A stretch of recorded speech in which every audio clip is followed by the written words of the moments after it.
Ago, about 100 years before you were born, there was a veterinarian who lived in Winnipeg. His name was Harry Colborne. A vegetarian? Asked Cole.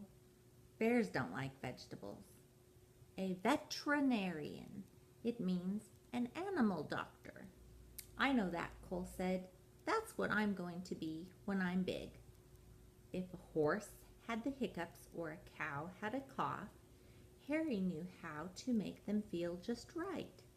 Harry's hands were never cold, even in Winnipeg, where winters are so frosty, icicles grow on the insides of your nose. That's just what kind of doctor he was.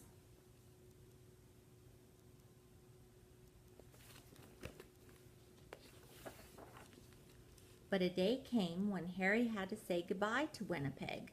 There was a far, far away, beyond the end of the country and on the other side of the ocean, he was going to help.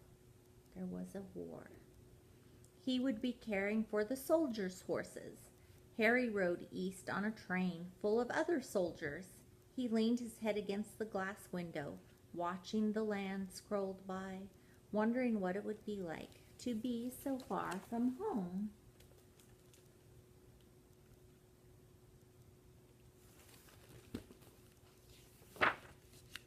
The train rolled right through dinner and over the sunset and around 10 o'clock and into a nap and on the next day until it stopped at a place called White River. Harry decided to stretch his legs. On the platform was a man on a bench and a baby. A baby? Asked Cole, annoyed.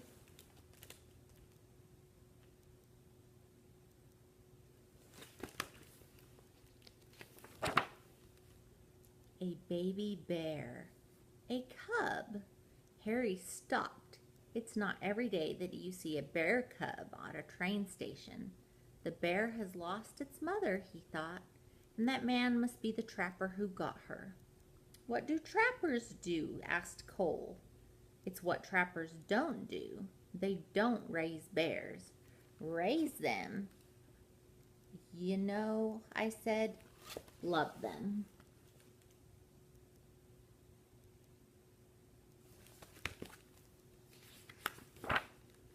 Harry thought for a long time, then said to himself, there is something special about that bear.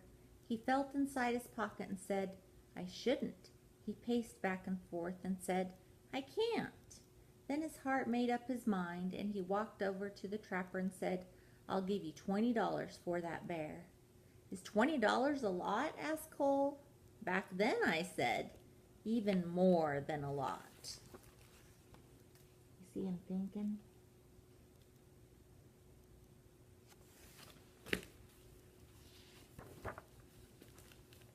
Captain Colborne, said the colonel on the train, as the little bear sniffed at his knees.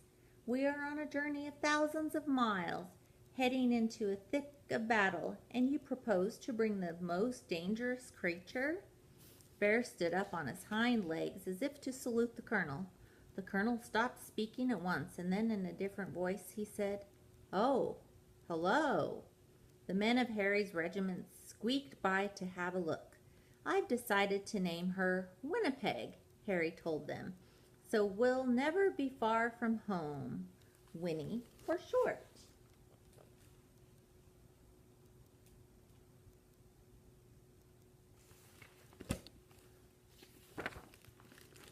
They had a very long way to travel, and they had already gone 3 or 4 feet when Winnie grew hungry. What do bears eat? The men wondered. What do they eat? Said Harry. Vegetables, Cole reminded me. Winnie ate vegetables, I said. She ate everything except onions. They brought her carrots and potatoes and apples and tomatoes and eggs and beans and bread and a tin of fish and some slop in a dish.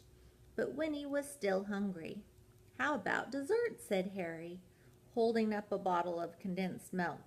Taking the treat in her paws, Winnie lay on her back and hummed a happy song as she drank, and the men roared.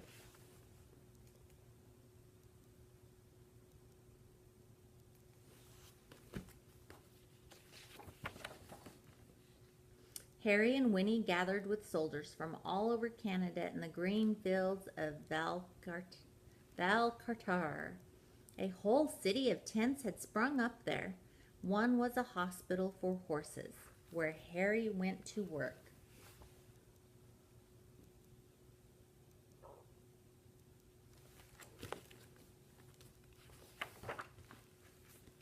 Winnie was in the army now.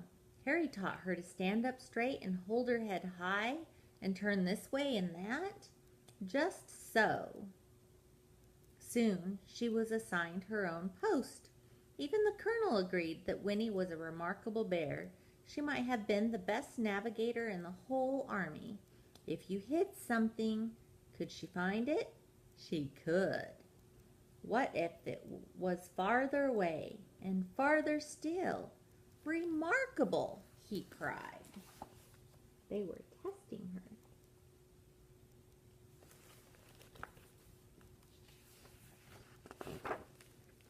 In the evenings, both of them were too tired to move.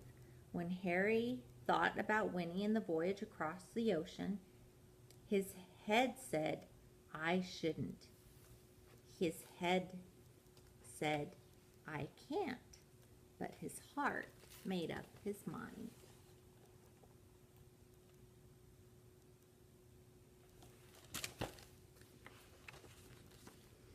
Nobody had ever tried to float so many people and animals across the Atlantic Ocean before. 30 ships sailed together, carrying 36,000 men, and about 7,500 horses, and about one bear named Winnie.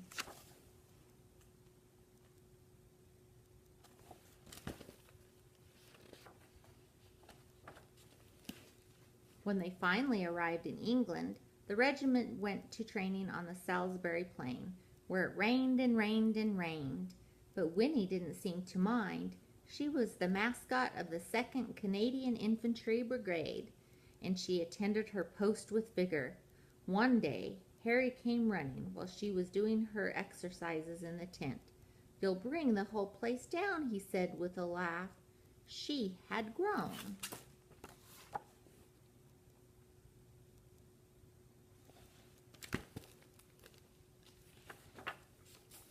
It was winter when the order came. The time had come to fight. Winnie posed proudly with the men for pictures to send home to their families. Harry thought for a long time. His head argued one way and then the other, but his heart made up his mind. He went to Winnie and said in a serious way, There's somewhere we need to go. Winnie brushed the mud off her nose and nuzzled in close.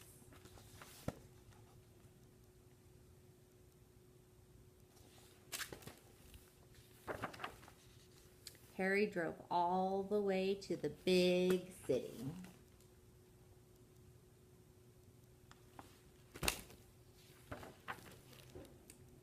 Here we are, said Harry, the London Zoo.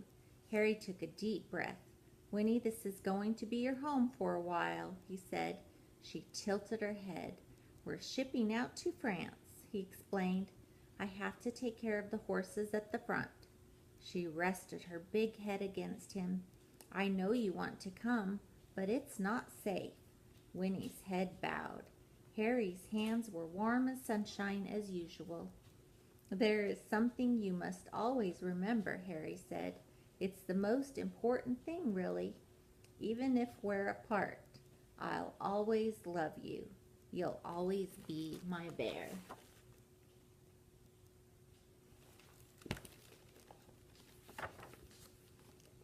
Is that the end?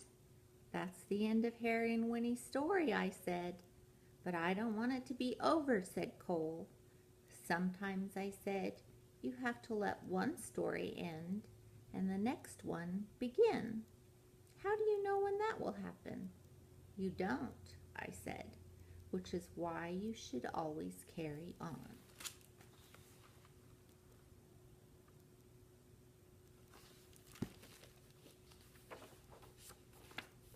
Once upon a time, there was a little boy with a stuffed bear. He'd had his bear ever since he was a baby, but somehow the boy had never found the right name for him. He tried Teddy and Edward and even Big Bear.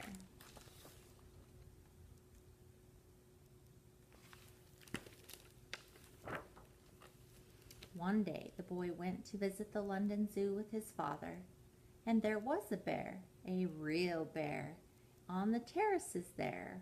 Right away the boy thought, there is something special about that bear. Her name was Winnie. They became true friends. The boy was allowed to come right inside her enclosure to play. Once the boy had found Winnie, he knew just what to call his stuffed bear. He named it Winnie the Pooh, and the boy was called Cole, said Cole.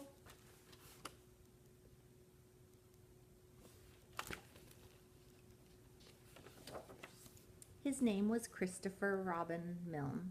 Christopher Robin would visit Winnie at the zoo, and he would take his stuffed animal on all sorts of adventures in the wood behind his home. His father, Alan Alexander Milne, wrote books all about them. Harry's Winnie became Winnie the Pooh, and there has never been a more beloved bear. But what about Harry? Cole asked.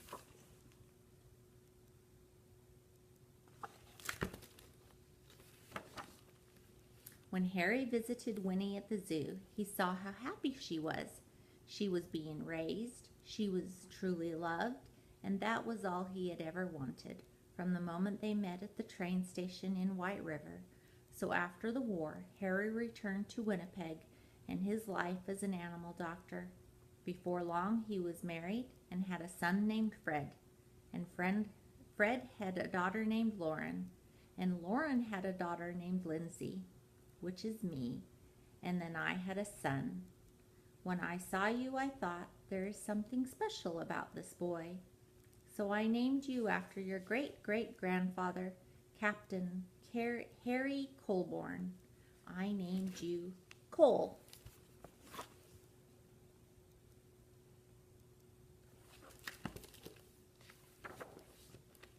That's me, said Cole in a whisper.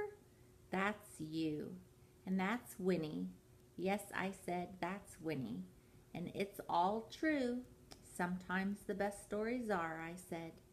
Cole's eyes grew big, and he had said nothing for a long time. Then he hugged his own bear close and let out a yawn that reached far away, and they both turned over and fell asleep.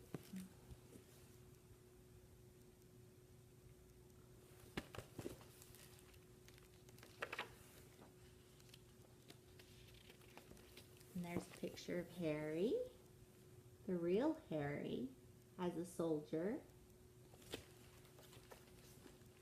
And Harry kept diaries throughout World War I. And this is just a picture of one from 1914, the first year of the war. And on the diary page from the day Harry found Winnie on August 24th, 1914, he wrote, "Bought a bear, $20.